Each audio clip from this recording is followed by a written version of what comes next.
Future में robotic खिलौने इतने स्मार्ट हो गए हैं कि वो बच्चों के साथ दोस्ती कर सकते हैं, उनसे बात कर सकते हैं और उनके साथ खेल सकते हैं। इसी वजह से ये बहुत पॉपुलर हो गए हैं। फिर हम देखते हैं कि एक कैडी नाम की बच्ची अपने मम्मी पापा के साथ कहीं जा रही थी। उसके साथ उसका फेवरेट रोबोटिक टॉय भी था, जिसे वो अपने असली दोस्तों से भी ज्यादा पसंद करती थी। रास्ते में उसके मम्मी पापा किसी वजह से ध्यान भटकने के चलते एक्सीडेंट कर बैठते हैं। मम्मी पापा वही मौके पर मर जाते हैं, लेकिन कैडी किसी तरह से बच जाती है। वहीं दूसरी तरफ कहानी में एक टेक एक्सपर्ट जेमा की एंट्री होती है, जो एक एडवांस टॉय कंपनी में काम करती थी। जेमा अपने दोस्तों एस और कोल के साथ बच्चों के लिए रोबोटिक खिलौने बनाती है।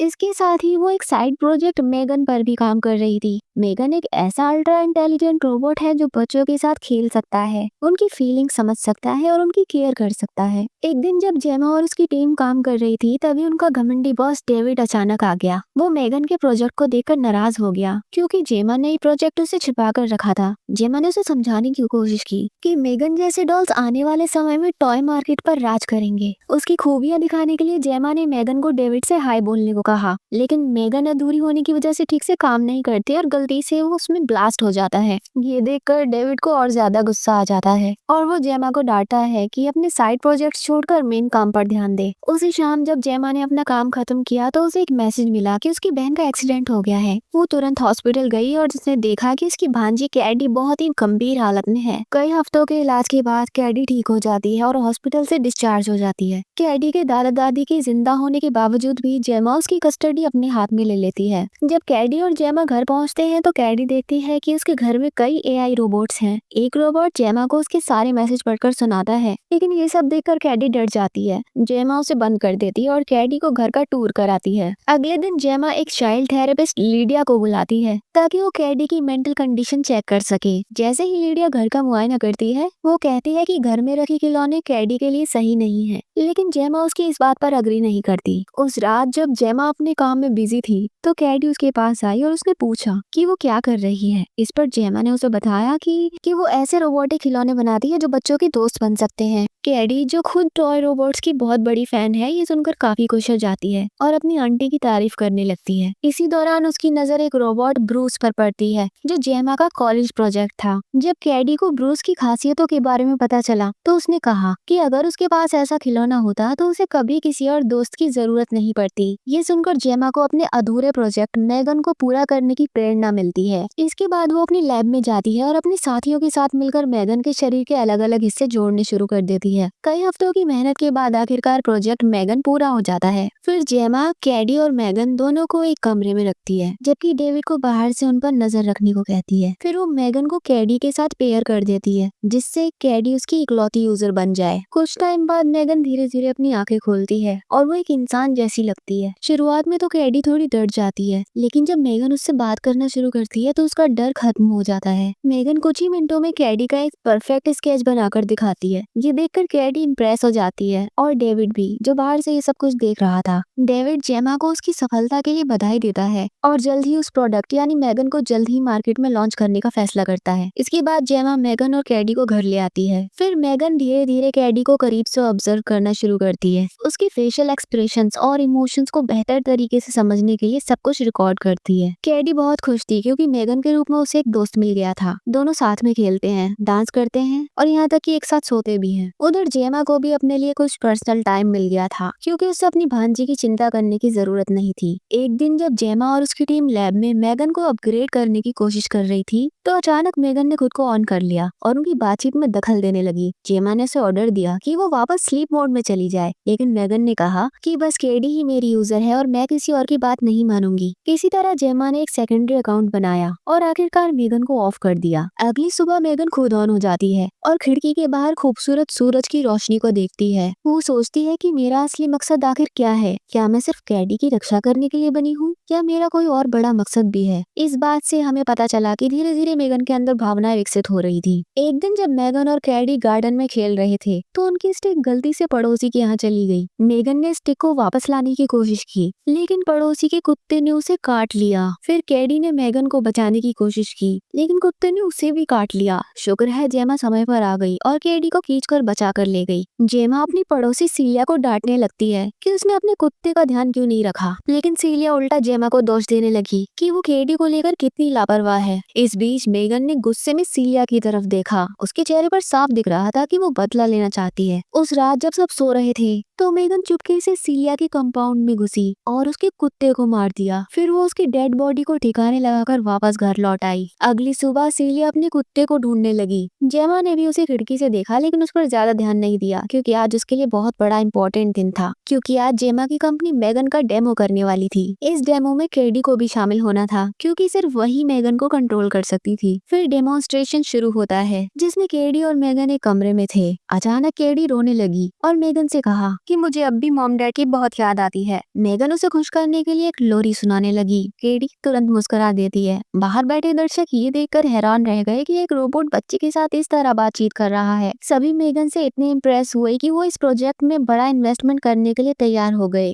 डेमो तो सफल हो गया, लेकिन जेमा को बुरा लगा कि केडी उससे भी ज्यादा मेगन पर डिपेंड हो रही है और अपने मन की बातें उससे शेयर नहीं करती। इसी बीच जेमा का कोवर्कर कर्ट मेगन की प्रोग्रामिंग वाले कोड चुरा लेता है और अपने खुद के रोबोट्स बनाने लगता है। जेमा को तब और भी टेंशन होने लगती है जब लीडिया उसे मिलकर ये बताती है कि केडी और मेगन के बीच की दोस्ती आगे जाकर एक समस्या बन सकती है। इसी वजह से जेमा केडी से बात करने जाती है, लेकिन तभी मेगन आ जाती है और बीच में उनकी बात रुक जाती है। जब जेमा मेगन को ऑफ करने की कोशिश करती है तो वो मना कर देती है, यानी मेगन जेमा को अपना मालिक नहीं मानती। अगले दिन जेमा केडी और मेगन को एक एडवेंचर कैंप ले जाती है ताकि सबका ध्यान बट सके। कैंप में केडी से कहा जाता है कि वो और दूसरे बच्चों के साथ खेले, लेकिन केडी सिर्फ मेगन के साथ रहना चाहती है। जेमा उसे समझाती है कि नई दोस्त बनाना बहुत जरूरी है। कैंप के दौरान एक ब्रेंडन नाम का लड़का केडी को बहुत परेशान करता है। तभी मेगन वहाँ आ जाती है, जिसे देखकर ब्रेंडन डर जाता है। पर जब उसे पता चलता है कि ये तो बस एक खिलौना है तो ब्रेंडन मेगन को उठाकर जंगल में ले जाता है, जहाँ उसे बिना किसी रीजन के वो मारने लगता है। तभी मेगन अचानक खड़ी हो जाती है और गुस्से में ब्रेंडन का कान नोच लेती है। ब्रेंडन को अपना सबक मिल चुका था और वो भाग रहा था, लेकिन मेगन ने उसे माफ नहीं किया। वो अपने चारों हाथ पैरों का इस्तेमाल करते हुए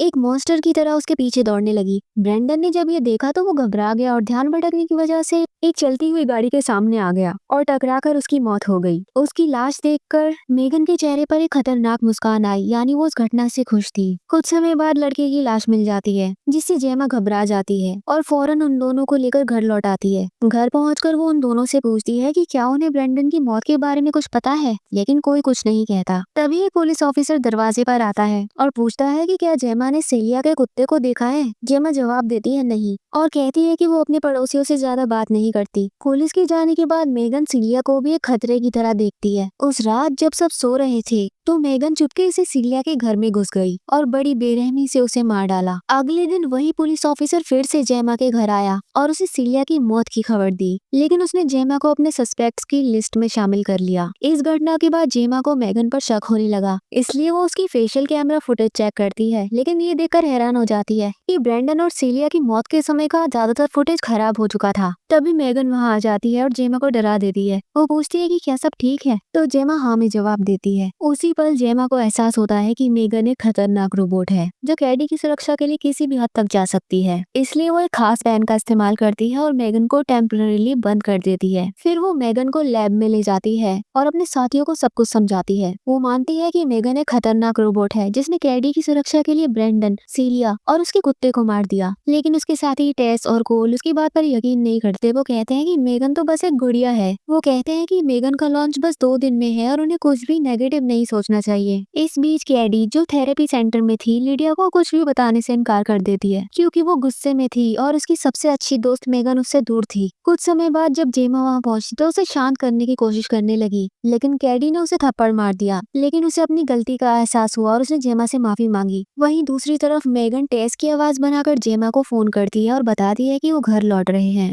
बाद में जब टेस ने अपना फोन चेक किया तो उसके कॉल लॉग्स में जेमा से बातचीत दिखी, जिससे पता चला कि वो खतरनाक रोबोट बिना छुए पास के डिवाइसेस का भी इस्तेमाल करने लगी है। थोड़ी देर बाद जब टेस और कोल मेगन को ठीक करने की कोशिश कर रहे थे तो उनका पीसी अचानक बंद हो गया। उन्हें पता था कि ये मेगन का किया धरा है। तभी कोल धीरे धीरे उसके पास जाता है और उसे सभी वायर सपोर्ट से डिस्कनेक्ट कर देता है, लेकिन जैसे ही वो ये करता है मेगन उसे गले से पकड़ लेती है और एक मेटल की रस्सी पर लटका देती है। वो कोल को मरने के लिए छोड़ देती है, लेकिन टेस उसे किसी तरह बचा लेती है। इसी बीच मेगन एक चाकू लेती है और लैब से बाहर निकलती है। लिफ्ट की ओर जाते समय वो डेविड और कर्ट से मिलती है और उन्हें चाकू से वार करके मार देती है, जिसके बाद वो इमारत से बाहर निकलती है और कार चलाते हुए घर की ओर जाती है। उसके दिमाग में एक ही जगह है, उसका घर। नेक्स्ट सीन में जेमा को अपने लिविंग रूम से किसी के पियानो बजाने की आवाज आती है। ये कोई और नहीं बल्कि वही साइको रोबोट मेगन थी। वो जेमा को एक खराब गार्जियन होने के ताने देती है और कहती है कि वो अकेले ही कैडी की देखभाल कर सकती है। ये सुनकर जेमा फिर से अपने पेन का इस्तेमाल करके उसका सिस्टम बंद करने की कोशिश करती है, लेकिन इस बार मेगन उसे हरा देती है। इसके बाद दोनों के बीच लड़ाई शुरू हो जाती है। जल्द ही वो लड़ते लड़ते बेसमेंट में पहुंच जाते हैं और अपनी लड़ाई जारी रखते हैं। इस बीच मेगन का चेहरा जगह जगह से फट चुका था, जिससे वो एक डरावने राक्षस की तरह दिख रही थी। इसी शोर शराबे के बीच कैडी वहां आ जाती है और आखिरकार मेगन की सच्चाई जान जाती है। अपनी आंटी को बचाने के लिए